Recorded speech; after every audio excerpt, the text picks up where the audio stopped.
président de la transition n'a jamais oublié les forces de défense et de sécurité ainsi que leurs familles. La réalisation de ce joyau en est une autre illustration. Nous avons assisté cette semaine à l'inauguration d'un premier centre de dialyse dans la ville de Bamako, précisément dans le centre de santé de référence de la commune 5.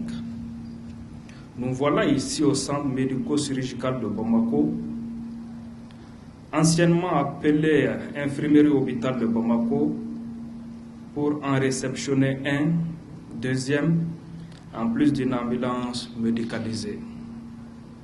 Et très bientôt, s'en suivra la réception d'un troisième dans le centre de santé de référence de la commune 4.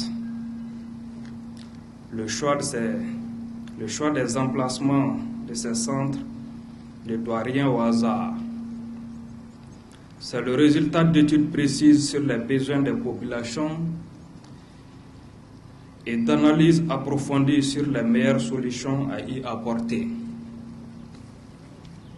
Construit au même standard que les deux autres, ce centre comprend toutes les facilités et commodités nécessaires à la bonne prise en charge des patients militaires et civils.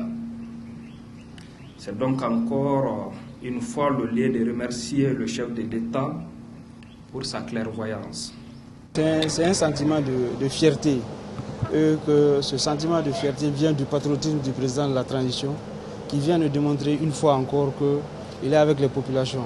C'est l'inauguration d'un centre de dialyse aujourd'hui chez les militaires, mais c'est pour que la santé soit plus proche des populations. C'est dans ce cadre-là que le président de la transition a jugé nécessaire de mettre à la disposition de la population 3 centres de dialyse.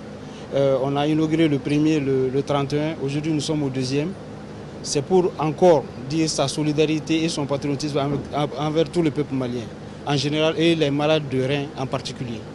Dire aux patients que le président de la transition ne les oublie pas. On les a dit qu'il ne partira sans aucun Malien. Tous les Maliens se donneront la main autour du Mali pour que les patients et les Maliens en général soient à l'aise.